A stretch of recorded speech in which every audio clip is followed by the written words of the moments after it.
এই পর্যায়ে রমাজান ও ঈমান শীর্ষক সেমিনারের স্বাগত বক্তব্য প্রদান করবেন হেরিটেজ আইডিয়াল একাডেমির সম্মানিত অধ্যক্ষ স্যার আদ্দাক্তুর আব্দুল্লাহিল কাফি আল মাদারি।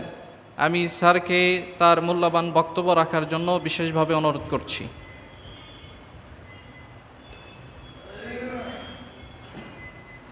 আসসালামু আলাইকুম রহমতুল্লাহি ওয়া বারাকাতুহু।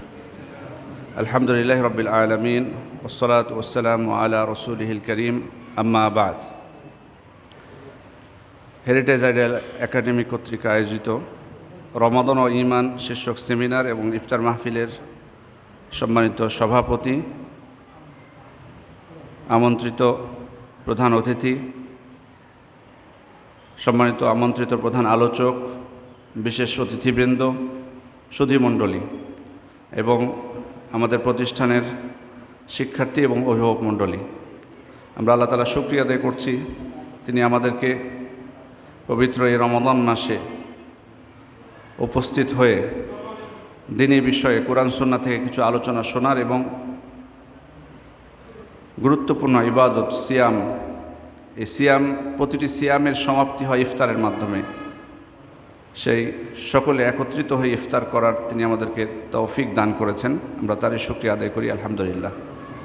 দরুদ ও সালাম বর্ষিত হোক আমাদের প্রিয় নবী মুহাম্মদ রাসূলুল্লাহ সাল্লাল্লাহু আলাইহি ওয়াসাল্লামের উপর।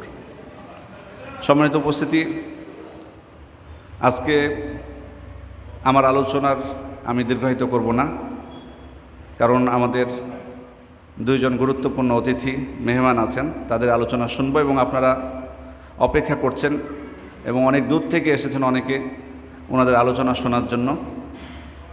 শুধু আমি এটুকুই বলবো, স্মরণ করিয়ে দেব, আজকে আমাদের সেমিনারের বিষয়টা আপনারা দেখেছেন, রমাদান ও ঈমান।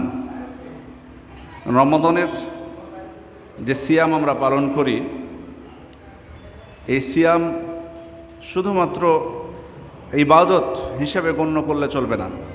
আমি যদি শুধু এটাকে ইবাদত মনে করি, আমল মনে করি, এটা চলবে না। কারণ এই ইবাদতের সাথে গুরুত্বপূর্ণ সংশ্লিষ্ট বিষয় হচ্ছে ঈমান। ঈমানবিহীন কিন্তু ইবাদত কোনো ইবাদতই হয় না।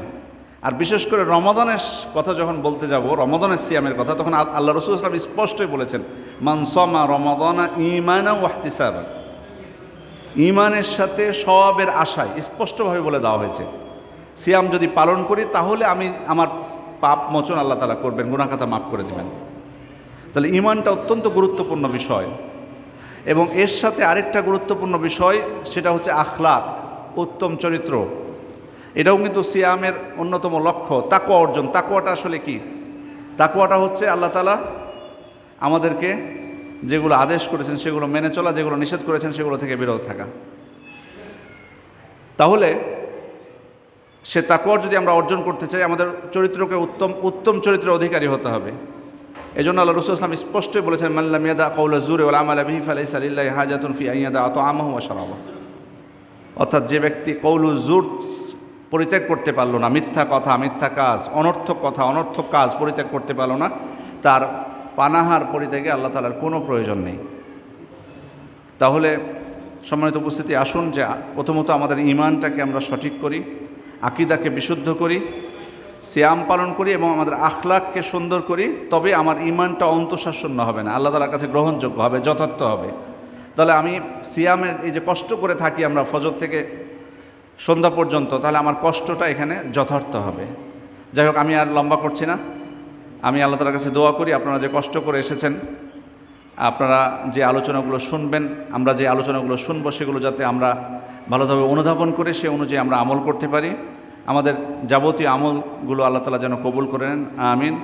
আমি আপনাদের সবাইকে, যারা উপস্থিত হয়েছেন, আমাদের অতিথিবৃন্দ থেকে শুরু করে আমাদের সুধীমণ্ডলী, অভিভাবক, আমাদের শিক্ষার্থীরা, আপনাদের সবাইকে শুভেচ্ছা জানাচ্ছি, স্বাগত জানাচ্ছি আমাদের প্রতিষ্ঠানে এবং আপনার আন্তরিকভাবে আপনাদের প্রতি কৃতজ্ঞতা প্রকাশ করছি এবং অনুরোধ করছি আপনারা শেষ পর্যন্ত আমাদের সাথে থাকবেন এবং আমাদের অনুষ্ঠান শেষ পর্যন্ত থেকে আমাদেরকে সার্বিকভাবে সহযোগিতা করবেন। আসসালামু আলাইকুম ওয়া রাহমাতুল্লাহি ওয়া বারাকাতুহু।